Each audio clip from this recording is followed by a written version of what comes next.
সাবাস বাংলাদেশ সেনাবাহিনী, সাবাস সাবাস বাংলাদেশ সেনাবাহিনী, সাবাস। ডেফিনেটলি বাংলাদেশের সেনাবাহিনীর যারা সদস্য আছেন তারা ইসলামিক নিয়ম নিয়ে চলছেন, তারা ইসলামিক মোতাবেকই চলছেন। কিন্তু যেই ঘটনাটা ঘটিয়ে ফেলেছে সেটা নিশ্চয়ই 20 কোটি বাঙালির ভালোবাসা এবং কি দোয়া পাচ্ছেন। তবে কি ইসলামের পথেই হাঁটছে বাংলাদেশ সেনাবাহিনী? হ্যালো এভরিওয়ান, আসসালামু আলাইকুম। শিমুল আছি আপনাদের সঙ্গে।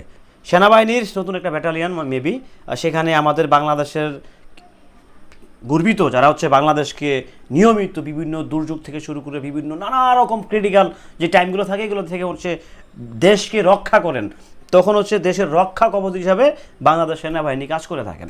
তো সেই সেনাবাহিনীতে আজকে আমি একটা নিউজ থেকে আমি জাস্ট অবাক হয়ে গেলাম। সেটা হচ্ছে আমাদের নবম যে ব্যাটালিয়নটা আছে সেখানে হচ্ছে আমাদের ইসলামের 4 খলিফার নামে রাখা হয়েছে সেই নামগুলো।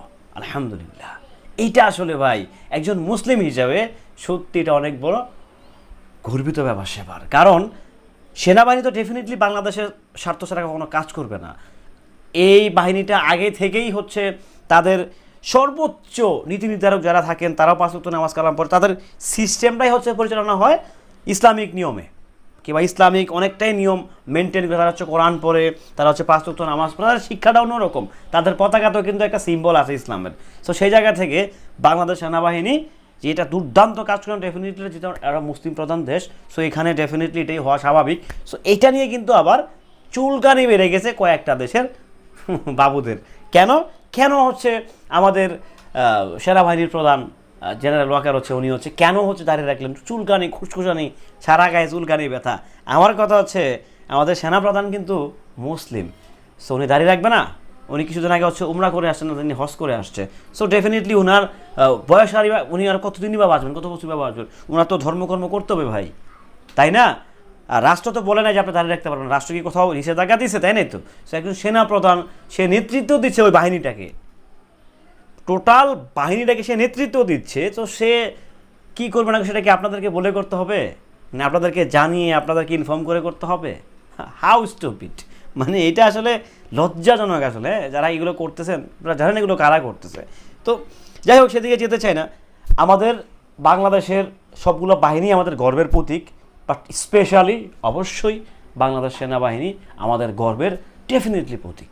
যে কোনো সময়, যে কোনো মোমেন্টে, যে কোনো মুহূর্তে দেশের নিরাপত্তার স্বার্থে একটা সেকেন্ডও ভাবে না, তারা পিছপা হয় না, বরঞ্চ সিংহের গতিতে সামনের দিকে ধাবিত হয়।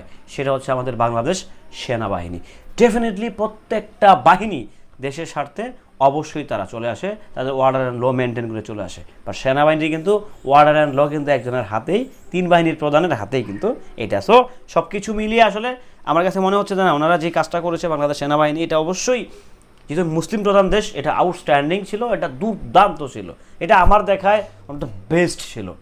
এর আগে পরেও হয়েছে, এর আগেও হচ্ছে বিভিন্ন খলিফার নামে হচ্ছে এগুলো নামগুলো রাখা হয়েছে, নামকরণ করা হয়েছে, but this is outstanding Bangladesh সেনাবাহিনী।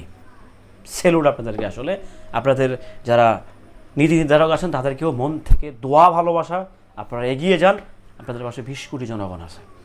ভালো থাকবেন, সুস্থ থাকবেন। বাংলাদেশ সেনাবাহিনীর এই কার্যকলাপে আপনি কতটা খুশি হতে পেরেছেন চাইলে আপনি কমেন্ট করে জানাতে পারেন।